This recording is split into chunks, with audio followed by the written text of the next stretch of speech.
He handed her the divorce papers, with the same casual indifference he used to pass the salt. After 10 years of marriage, Gregory Stanton decided his wife Catherine was an outdated model ready to be traded in for someone younger, sleeker, his secretary. He grinned as he mapped out his new life, funded by the generous settlement he was certain to receive. He viewed Catherine as a quiet, unassuming artist, a woman he had long since outgrown. What he forgot, what he so foolishly overlooked, was her last name, Vance. He had married the daughter of Harrison Vance, a man who didn't just play the game of high finance. He owned the entire board. This isn't just a story of a divorce. It's the story of how a titan of industry taught his arrogant ex-son-in-law the true, brutal meaning of the word bankrupt. The silence in their sprawling Upper East Side brownstone had become a living entity. It breathed in the spaces between Gregory Stanton's clipped, one-word answers and Catherine Vance's fading attempts at conversation. For the past year, the silence had grown, feeding on missed dinners, late nights at the office, and the ever-present, cloying scent of a perfume that wasn't hers, a cheap but persistent gardenia that clung to the lapels of his Brioni suits. Catherine traced the rim of her wine glass, the deep red of the Merlot a stark contrast to the sterile white marble of their kitchen island. It was their 10th anniversary, or more accurately, it was the 10th anniversary of the day they had signed their marriage certificate. The celebration, like their communication, was non-existent. Greg was late. Again. Just closing a massive deal, Kate. You wouldn't understand the pressure. He had texted 3 hours ago. The condescension was a familiar sting. In the early years, he had admired her work as a budding architect, her eye for sustainable design and community-focused spaces. Now he called it her little hobby, a quaint pastime for a woman who didn't need to worry about a real career. He had forgotten that her little hobby had earned a prestigious Pritzker Architecture Prize nomination 5 years ago, an achievement he had dismissed as a fluke. Her career was built on creating foundations, on understanding the load-bearing walls and the structural integrity required to make something last. She saw the cracks in their own foundation with painful clarity. They were no longer hairline fractures. They were gaping fissures, threatening to bring the whole facade crashing down. The source of the poison had a name: Jessica Thorne, his executive assistant. Greg had hired her a year ago, praising her efficiency and go-getter attitude. Catherine had met her once at a company gala. Jessica was all sharp angles and a predatory smile, her eyes lingering on Greg a moment too long. She had called Catherine Mom, the word dripping with syrupy, feigned respect that felt more like an insult. The evidence had been a slow, insidious trickle. The late-night texts he'd laugh off as urgent work matters. The credit card statements with charges for lunches at intimate French bistros Catherine had never visited. The way he now guarded his phone, as if it were a state secret. Catherine wasn't a fool, but she was a romantic, a believer in the vows they had taken. She had tried to talk to him, to bridge the chasm that had opened between them, but it was like speaking to a brick wall. A handsome, impeccably dressed brick wall. At 10:47 p.m., the front door finally clicked open. Greg strode in, pulling at his silk tie, his face flushed with a triumphant energy that had nothing to do with work. The gardenia scent was stronger than ever. "We did it," he announced, tossing his briefcase onto a leather armchair. "We landed the Oak Haven development contract. This is it, Kate. This is the big one. Stanton Innovative Designs is going to the next level." He didn't mention their anniversary. He didn't ask where she had been or how her day was. He walked straight to the liquor cabinet and poured himself a generous measure of Macallan 25. Catherine's voice was quiet, almost a whisper against the vastness of the room. "Congratulations, Greg." He took a long swallow of the scotch, his back to her. "This changes everything. No more small-time projects. We're in the major leagues now." She finally looked up from her wine, her heart a cold, heavy stone in her chest. "Does it change us, Greg?" He turned, and for the first time she saw the irritation in his eyes wasn't veiled. It was raw and impatient. "What is that supposed to mean? I'm out there building an empire for us, and you're asking me cryptic questions." "I'm asking if you're happy," she said, her voice gaining a sliver of strength. "If we're happy." He let out a short, bitter laugh. "Happiness is a luxury, Kate. Success is a necessity. I thought you of all people would understand that. Your father certainly does. The mention of her father, Harrison Vance, was a deliberate jab. Greg had always had a complicated relationship with his father-in-law's immense wealth and power. He was both desperate for his approval and resentful of his shadow. Harrison Vance was a corporate leviathan, the chairman of Vance Global Holdings, a conglomerate with interests in everything from logistics to biotechnology. He was a name that made markets tremble. To Greg, Harrison was the ultimate benchmark of success, a benchmark he was pathologically driven to meet on his own terms. My father has nothing to do with this, Catherine said steadily. This is about you and me. This is about your assistant. The name hung in the air between them, unspoken but deafening. Greg's face hardened, his affable mask crumbling away to reveal the cold, hard ambition beneath. He set his glass down with a sharp click. You're right, he said, his voice devoid of all warmth. This is about you and me, and it's over. The words hit her with the force of physical blow. She felt the air leave her lungs. What? It's over, Catherine, he repeated, walking toward the grand staircase, already mentally moving on. I want a divorce. I've been meaning to tell you, but I was waiting for the Oakhaven deal to close. It simplifies things. 10 years of life, love, and shared dreams reduced to a matter of convenient timing. You're leaving me? For her. The question was a choked whisper. Greg paused, his hand on the banister. He didn't even have the decency to deny it. Jessica understands me. She understands my ambition. She's not content to sit on the sidelines and sketch buildings for nonprofits. She wants to be in the arena. He looked at Catherine, and his expression was one of pity. It was the most insulting thing he could have done. We've just grown apart, Kate. It happens. People change. Catherine stood frozen, her wine glass clutched in her hand. The silence she had been living with for a year suddenly erupted into a deafening roar in her ears. He was throwing her away. He was discarding their life together for a cheap affair and a bigger contract. He continued up the stairs, his footsteps echoing in the cavernous space. My lawyer will be in touch with yours tomorrow, he called down.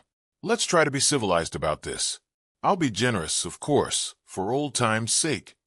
As he disappeared into their bedroom, the room they had shared for a decade, to pack a bag, Catherine slowly lowered her hand. She looked at the expensive wine, the polished marble, the architect-designed lighting that cast a warm glow over the cold, empty space. This wasn't a home anymore. It was a monument to a lie. A single tear traced a path down her cheek. He thought he was in control. He thought he was the one making all the moves, dictating the terms of their separation. He believed her to be the quiet, gentle artist he could easily set aside. He had forgotten that a foundation, when attacked, relies on its bedrock, and her bedrock was a man named Harrison Vance. In his arrogance, Gregory Stanton hadn't just ended a marriage. He had declared war on an empire. The meeting took place in a glass-walled conference room on the 50th floor of a midtown skyscraper, the office of Greg's divorce attorney, a shark named Alistair Finch. The view of Central Park was breathtaking, a sea of green and gold under the autumn sun, but Catherine saw none of it. Her world had shrunk to the polished mahogany table and the smug faces of the two men sitting opposite her and her lawyer, a calm, methodical man named Robert Abernathy. Abernathy was her father's man, dispatched the morning after Catherine's tearful late-night call to Harrison. He was in his late 60s, with a mind as sharp as a shard of glass and a loyalty to the Vance family that was absolute. He had reviewed the prenuptial agreement she and Greg had signed a decade ago, an ironclad document drafted by his very own firm. Mr. Stanton's demands are audacious, Abernathy had told her that morning, his tone dry as dust. He seems to be operating under a severe misapprehension of his legal standing. Now, sitting across from that misapprehension in the flesh, Catherine understood. Greg was radiating a confidence that bordered on megalomania. Fresh off his Oakhaven deal, he saw himself as an untouchable titan of industry, a self-made man who had earned his seat at the table. So, let's get down to it, Finch began, sliding a leather-bound folder across the table. Gregory has been more than reasonable in his proposal. In the interest of a swift and amicable resolution, he is not seeking any claim on Catherine's personal trust, which, as we all know, is substantial." He paused as if expecting gratitude. Abernathy simply stared back, his expression unreadable. Finch cleared his throat and continued. "Gregory will, of course, be keeping the brownstone. He considers it the primary asset of the marriage, a reflection of his success.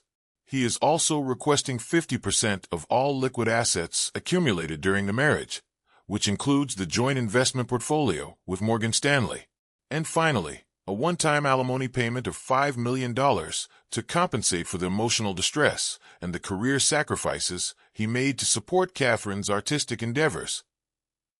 Catherine felt a bubble of hysterical laughter rise in her throat. Career sacrifices? He had openly mocked her work for years. He wanted the house she had personally redesigned and renovated, pouring her heart and soul into every detail. He wanted $5 million for the emotional distress of cheating on her with his secretary. Before she could speak, Abernathy held up a hand, a small, subtle gesture. "Mr. Finch, Mr. Stanton," he began, his voice even and calm. "Let us be perfectly clear.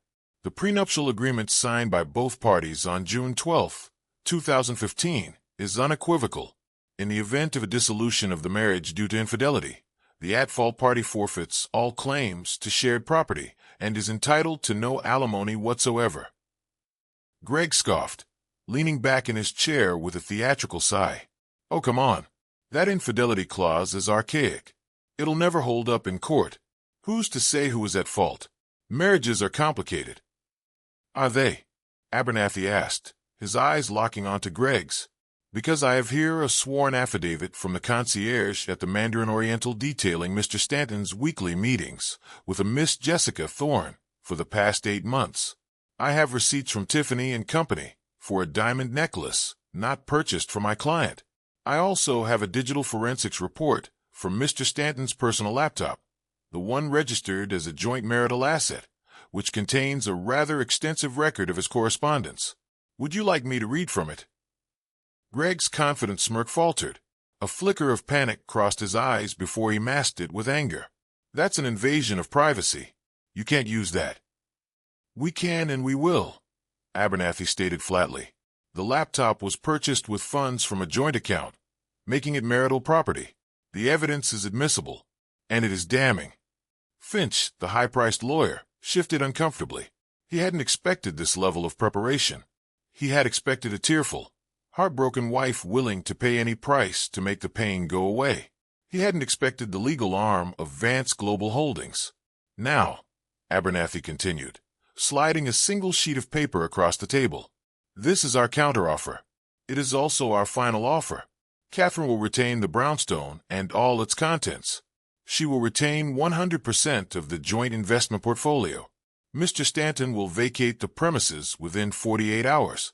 He will be allowed to take his personal effects, which will be packed for him under supervision. There will be no alimony. In return for his immediate and unconditional acceptance of these terms, Catherine will agree to a non-disclosure agreement regarding the circumstances of the divorce." He leaned forward slightly, his voice dropping to a quiet, deliberate tone. "I imagine the board of the Oakhaven Development Group, a notoriously conservative group, might take a dim view of their new partner's moral character if certain details were to be made public. Reputational risk, I believe they call it." The implication was clear, cold, and utterly terrifying. Greg's face went from pale to a blotchy, furious red. He was being cornered, outmaneuvered at every turn. He looked at Catherine, expecting to see triumph in her eyes, but all he found was a deep, profound sadness. This was the man she had loved, reduced to a petty, greedy stranger. "This is because of him, isn't it?" Greg spat, his voice trembling with rage. "This is your father. You ran crying to Daddy, and he sent his pit bull to clean up your mess. You can't do anything on your own, can you, Kate?" The insult, meant to wound her, barely registered. She had spent a decade trying to prove she was more than just Harrison Vance's daughter. She had built a career, a home, a life, all in an attempt to stand on her own 2 feet.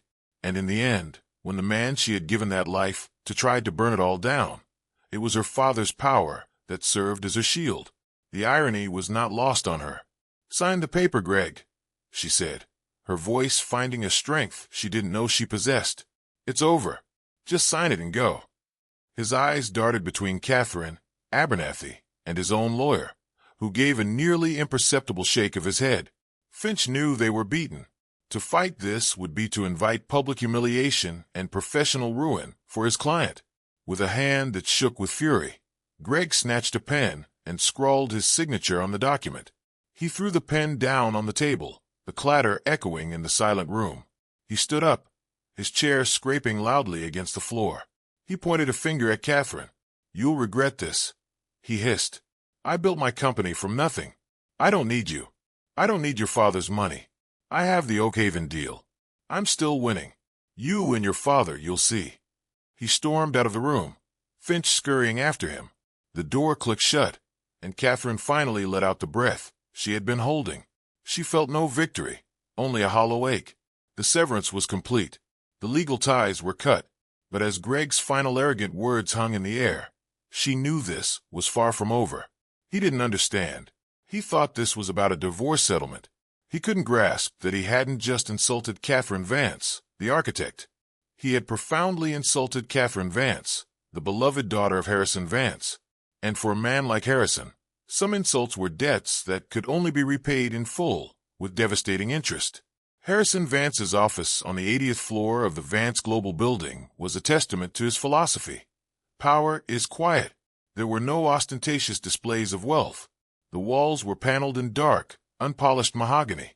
The furniture was minimalist, a collection of Eames and Le Corbusier pieces that valued form and function over flash. The only artwork was a single massive Mark Rothko painting, its deep, brooding colors seeming to absorb all sound in the room. The view, a panoramic sweep of the Manhattan skyline, was the only true decoration, a constant reminder of the world he dominated. Harrison himself was much like his office. At 72, he was lean and impeccably dressed in a bespoke suit that cost more than most cars. His hair was a shock of perfectly groomed silver, and his eyes, a piercing shade of blue, missed nothing. He moved with a deliberate, unhurried grace that belied the ferocious speed at which his mind worked. He was a predator who had no need to roar. His very presence was enough to silence a room. He had listened to Catherine's initial call 2 days ago with a stillness that would have unnerved anyone who didn't know him. He didn't interrupt. He didn't offer platitudes. He simply absorbed the details of his daughter's pain and Gregory Stanton's betrayal. When she finished, her voice thick with tears, he had said only 4 words: "I will handle it." Now he sat behind his vast desk, not looking at the city, but at a single tablet displaying a complex flowchart. Robert Abernathy sat opposite him, having come directly from the meeting with Greg and his lawyer. He signed, Abernathy reported, his voice neutral. He was belligerent, but he signed. He will be out of the brownstone by Friday. Harrison nodded slowly, his gaze still fixed on the tablet. His final words? "Arrogant," Abernathy replied. "He believes the Oakhaven deal makes him invincible." He credited himself with building his company from nothing and stated that he didn't need Catherine or her family's money. A rare, cold smile touched Harrison's lips. It did not reach his eyes. From nothing. That's a rather creative interpretation of history. He tapped the screen of his tablet. "I've had my analysts at Kroll run a thorough examination of Stanton Innovative Designs. A fascinating read." He turned the tablet so Abernathy could see. It was a detailed history of Greg's company from its inception. "Seed money," Harrison said, pointing to the first entry. $500,000. The official records list it as an inheritance from a distant aunt. In reality, it was an anonymous wire transfer from a subsidiary of a Vance Global Trust, a wedding gift I arranged for Catherine, which she then loaned to her ambitious new husband so he could feel like he was building something himself. He tapped the screen again. His first major contract, a boutique hotel in Soho. The developer, a Mr. Peterson, was remarkably accommodating on his terms. Coincidentally, Mr. Peterson's construction firm had a $40 million loan with Gibraltar Financial, a bank where Vance Global holds a 19% stake. A quiet word from me to the bank's chairman ensured Mr. Peterson was receptive to the promising new architect. He continued down the list. a zoning variance that was mysteriously approved, a key supplier who extended a generous line of credit when no one else would, a negative story in the press about a competitor that was killed at the last minute. Each step of Greg's ascent had been quietly, invisibly paved with Harrison Vance's influence. Greg had been so blinded by his own ambition that he had mistaken a carefully constructed launchpad for his own innate talent. "He believes he built his empire," Harrison murmured, more to himself than to Abernathy.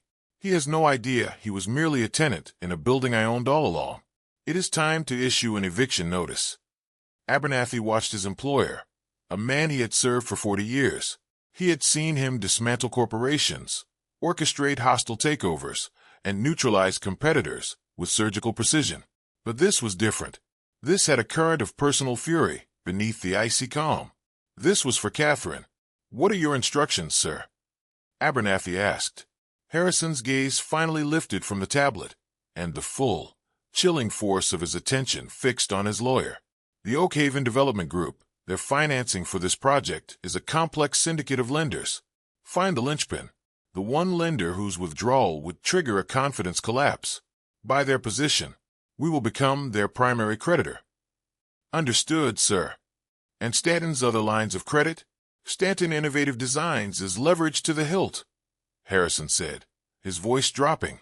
He used projected earnings from the Oakhaven deal to secure a massive expansion loan from Gibraltar Financial, the very bank we helped him with years ago.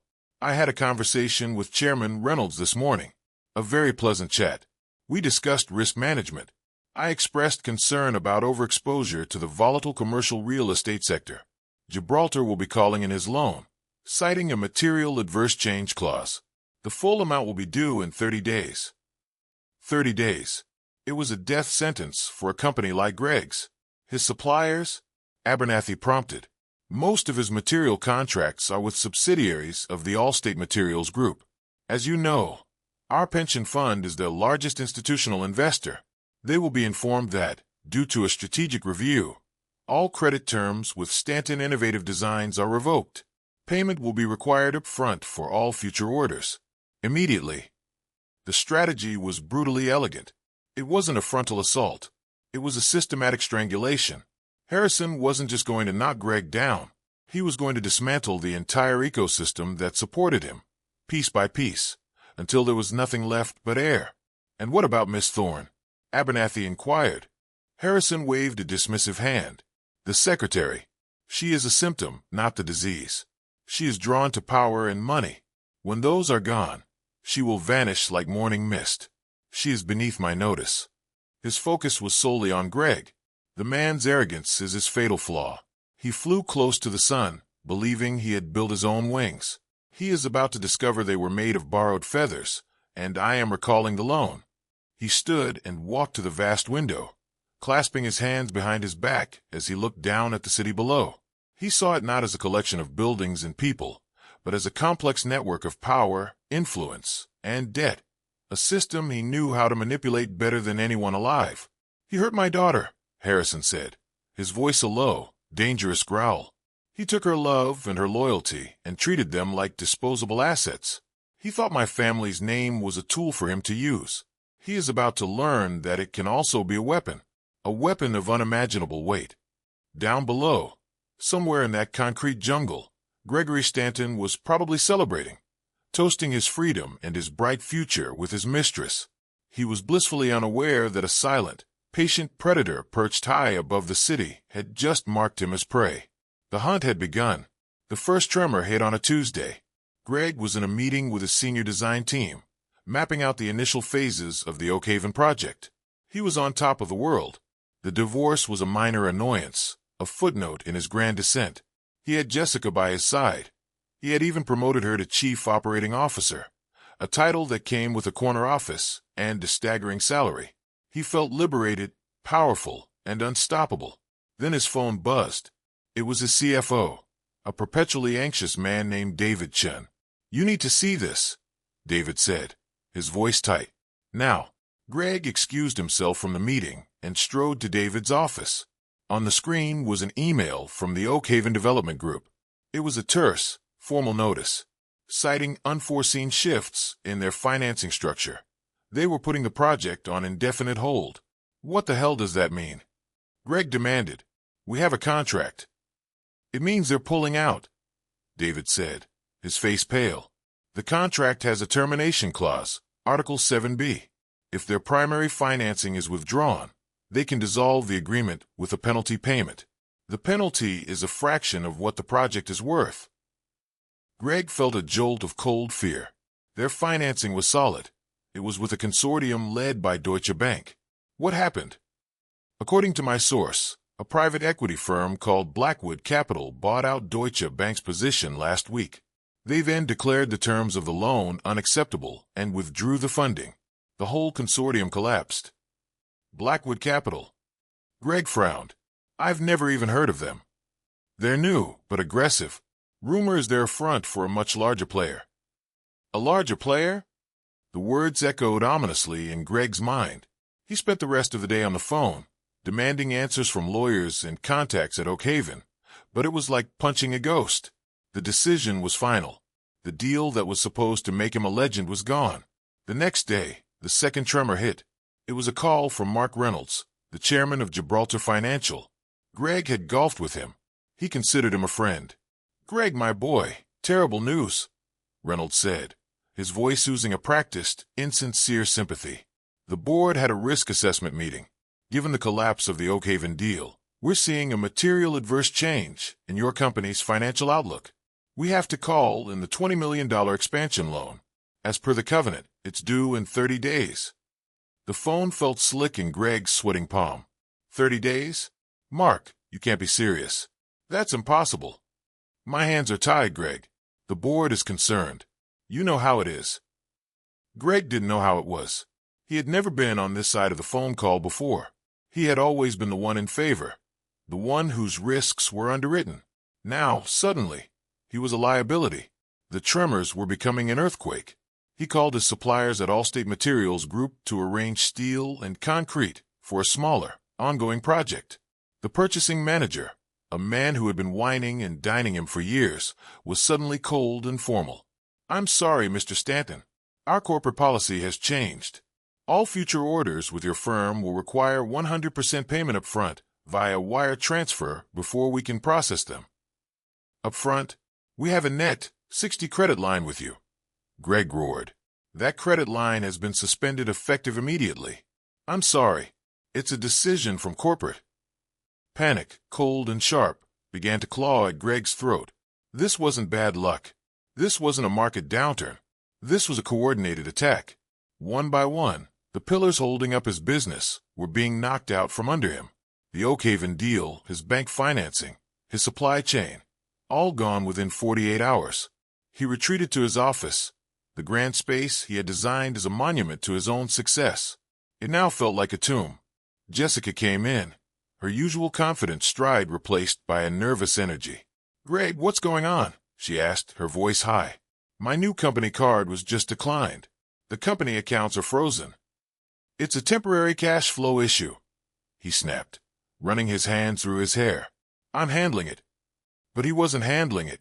He was drowning. He spent the next week frantically calling every financial institution and private investor he knew, trying to secure a bridge loan to repay Gibraltar. The answer was always the same, a polite but firm no. It was as if a memo had circulated across Wall Street. Gregory Stanton is toxic. His carefully curated network of friends and contacts evaporated. Calls went unreturned. Invitations to lunch were politely declined. The men who had clapped him on the back and called him a genius a week ago now looked straight through him at industry events. Jessica's support began to curdle into resentment. The shopping trips stopped. The lavish dinners were replaced by tense nights eating takeout in the half-empty brownstone. Catherine's things were gone, packed and removed with ruthless efficiency, leaving sterile, empty spaces that seemed to mock him. You promised me we were going to the top, Greg, Jessica said one evening, her voice sharp with accusation, staring at a past-due bill for her new Mercedes. This doesn't feel like the top. This feels like a sinking ship. I just need more time, he insisted, his desperation palpable. Someone is doing this to me. This is a targeted attack. Who would do this? She scoffed. "You're not that important, Greg." But as she said it, a chilling thought surfaced in his mind. He remembered Abernathy's calm, cold eyes in the conference room. He remembered Catherine's quiet sadness. And he remembered his own arrogant parting shot. "You and your father, you'll see." He had thought it was a threat he was making to them. What if it was a prophecy about himself? He stumbled to his desk and pulled up a financial news terminal. He typed in Blackwood Capital, the mysterious firm that had torpedoed his deal. There wasn't much information, just a registered address in Delaware and a list of managing partners he didn't recognize. He started cross-referencing the partners' names. One of them, a John C. Riley, had previously served on the board of a biotech company. He dug deeper. That biotech company had been acquired 3 years ago by Vance Global Holdings. The blood drained from his face. It wasn't a coincidence. It was a signature. He then searched for Allstate Materials Group's largest investors. At the top of the list, the Vance Global Employee Pension Fund. Finally, he looked up the board of directors for Gibraltar Financial. 3 of the 12 members had direct ties to companies within the Vance global empire. It was all connected. Harrison Vance. It wasn't a loud, angry declaration of war. It was a silent, systematic execution. Harrison hadn't come at him with a sword. He had simply made a few quiet phone calls, pulled a few invisible levers, and re-engineered Greg's reality. He had cut off the oxygen and was now simply waiting for him to suffocate. Greg stared at the screen, the intricate web of connections spelling out his doom. His company wasn't a house of cards because it was weak. It was a house of cards because Harrison Vance had owned the table it was built on the entire time, and now he was quietly clearing it off. The final 30 days of Gregory Stanton's professional life were a masterclass in slow-motion collapse.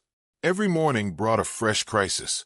Valued employees, smelling the blood in the water, began submitting their resignations. Subcontractors filed liens against his projects for non-payment. The IRS sent a notice of an impending audit. The edifice of his success was not just cracking, it was being ground into dust, and he was trapped inside. He became a ghost, haunting the halls of his own company. He stopped sleeping, sustained by a toxic blend of caffeine and terror. He lost weight, his expensive suits hanging loosely on his gaunt frame. The charismatic, confident man who had charmed clients and pursued his secretary was gone, replaced by a paranoid, hollow-eyed wreck. Jessica, predictably, was the first to abandon the sinking ship. She packed her belongings one afternoon while he was desperately trying to renegotiate terms with an irate concrete supplier. He returned to find her office empty save for a single sheet of paper on the desk, her resignation. No farewell, no explanation. She had simply vanished, another ghost in his rapidly collapsing world. He later heard she had taken a position at his biggest competitor, no doubt using proprietary information she had gathered from him as her entrance fee. The day of reckoning arrived with a cold, gray drizzle that mirrored the state of Greg's soul. It was the deadline for the Gibraltar financial loan repayment.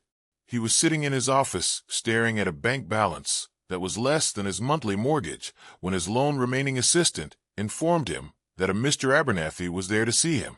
Greg's heart hammered against his ribs. He felt a surge of pure, impotent rage. He straightened his tie, smoothed his hair, and walked out to the reception area, determined to face his executioner with some shred of dignity. Robert Abernathy stood by the window, looking out at the rain-streaked city. He was the same calm, immovable figure from the divorce meeting. He turned as Greg approached, his expression neutral. "Mr. Stanton," he said, his voice polite. "Thank you for seeing me." "What do you want?" Greg snarled. "Have you come to dance on the grave?" "Not at all," Abernathy replied smoothly. "I am here on behalf of a client who has recently acquired your debt from Gibraltar Financial. As you have defaulted on the payment, my client is now the primary lien holder on all assets of Stanton Innovative Designs, including its intellectual property, ongoing contracts, and all physical property." Greg stared at him, uncomprehending. "Your client? Who?" "It seems your company is officially insolvent," Abernathy continued, ignoring the question. "A regrettable development. However, my client identified an opportunity. They have purchased the company in its entirety from the receivers for a fraction of its paper value, I might add." The rage in Greg's chest was replaced by a creeping, icy dread. "Who bought my company?" he whispered. Abernathy allowed himself a small, thin smile. The new owner felt it was important to oversee the transition personally. "She is waiting for you in your old office." She. The word hung in the air. Greg couldn't feel his legs. He stumbled past Abernathy, his mind refusing to process the implication. He pushed open the door to his office, the room that had been the center of his universe. And there she was. Catherine Vance was standing by his desk, not looking at him, but at the blueprints for the Oak Haven project, still tacked to the wall. She was not the heartbroken, tear-streaked woman he had left behind. She was dressed in a tailored navy blue power suit, her hair pulled back in a sleek, professional style. She radiated a quiet confidence and an authority he had never seen in her before. She looked powerful. She looked like her father. She turned to face him, her eyes calm and clear. There was no hatred in them, no anger, just a cool, dispassionate assessment that was somehow more terrifying than any fury. "Hello, Greg," she said, her voice even. "Kate, what is this? What have you done?" he stammered. "Me?" She raised an eyebrow. "I haven't done anything. I've been busy. I started my own firm. It's called Foundations. We focus on sustainable urban renewal. It's very rewarding." She gestured around the office. "This, however, is my father's work, a small side project of his. He can be very devoted when it comes to family." Greg sank into one of the visitors' chairs, the fight finally draining out of him completely. "He destroyed me." "No," Catherine said, her voice firm. "You destroyed yourself, Greg. My father simply removed the safety nets you never knew you had. He withdrew the invisible advantages, the favorable loans, the accommodating suppliers. He made you stand on your own 2 feet, and you collapsed. It turns out the empire you built was nothing more than a subsidized illusion." She walked to the wall and calmly began removing the Oak Haven blueprints, rolling them up with practiced ease. "What are you going to do with the company?"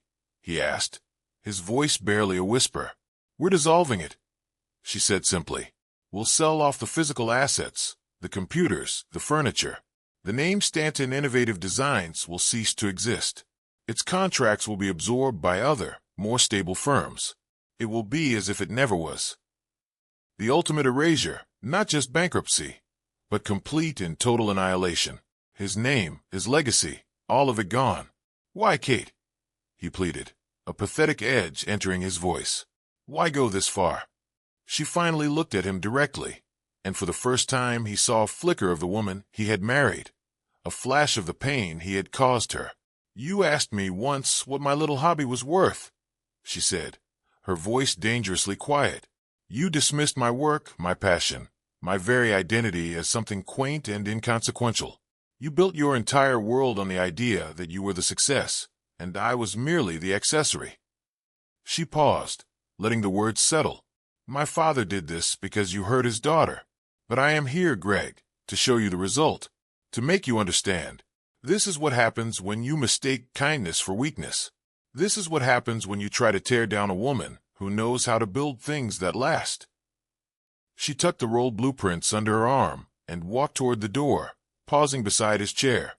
"Abernathy will show you out," she said, not unkindly, but with a finality that was absolute. "The security team has a box with your personal effects from the desk. Goodbye, Greg." And with that, she was gone. Greg sat there, a broken man in the ruins of his life, listening to the sound of Catherine Vance's heels clicking down the hallway, the sound of her walking away, not just from him, but into her own future, a future she was building on the ashes of his. The reckoning was complete.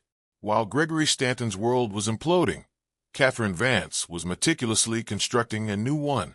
The first few weeks after the divorce were a blur of grief and disorientation. She wandered the empty rooms of the brownstone, each space a repository of memories now tainted by betrayal. For a decade, her identity had been intertwined with his. She was Greg's wife. Now, in the hollow silence, she was forced to ask herself a question she had long ignored. Who was Catherine Vance? Her friend Olivia was her anchor, showing up with takeout, wine, and a refusal to let Catherine wallow. "He was a fool, Kate," Olivia said one evening as they sat on the floor of the cavernous living room. He saw a beautiful, handcrafted vase and complained it wasn't a megaphone. His loss. It was Olivia who pushed her back into her work. That Pritzker nomination wasn't a fluke, she insisted. You have a gift. Use it. Build something for yourself, literally. The idea took root. For years, she had suppressed her own ambitions to support Greg's. His projects were always bigger, flashier, more important. Her focus on green materials, community spaces, and affordable, beautiful housing had been a quiet passion, something he had tolerated rather than celebrated. Now there was nothing holding her back. She converted a spare wing of the brownstone into a design studio, trading expensive furniture for drafting tables and corkboard walls. She named her new firm Foundations Architecture, a name that was both a professional declaration and a personal mantra. She would build things that were honest, sturdy, and designed to endure. Her first move was to call her father, not for money, but for guidance. "I'm starting my own firm," she told him, her voice steady and resolute. Harrison Vance was quiet for a moment on the other end of the line. When he spoke, there was deep pride in his voice. "Good. What do you need?" "Nothing," she said immediately. "I don't want a handout, Dad. I need to do this myself. But I would like to pitch for the Old Docklands redevelopment project, the one the city council has been trying to get off the ground for years." It was a notoriously difficult project, mired in bureaucracy and community opposition. Most major firms wouldn't go near it. It was exactly the kind of challenge Catherine craved. "Catherine," he said with a respectful nod, "I thought you might find it useful to know. Gregory Stanton was officially released from his bankruptcy protection last week. All debts settled, though he remains, for all practical purposes, destitute." "And what is he doing now?" she asked, her curiosity detached rather than emotional. "He is working as a draftsman for a small firm in New Jersey," Abernathy replied. "Low-level work. He designed strip malls and parking garages. His name became so toxic in the New York architectural community that it's the only work he could secure." Catherine pictured it for a moment. Greg, the man who had dreamed of gleaming skyscrapers, now hunched over a desk calculating parking space dimensions. There was a certain cosmic justice to it. The man who had looked down on her little hobby was now engaged in the most soulless, anonymous work their field had to offer. And Ms. Thorne, she found herself asking. She lasted 6 months at the competitor's firm before being let go for performance issues, Abernathy said, with a faint note of satisfaction. "Last I heard, she was working as a real estate agent in Westchester, a very competitive market." They were footnotes in a book she had long since finished reading. Their fates were no longer her concern. Her gaze drifted across the hall and landed on the lead engineer for her Docklands project, a kind, thoughtful man named David Chun, the same CFO who had once worked for Greg. She had brought him on after Stanton Innovative Designs collapsed, recognizing his talent and integrity immediately. They had bonded over long nights working through the project's complexities, and a gentle, genuine romance had quietly taken root.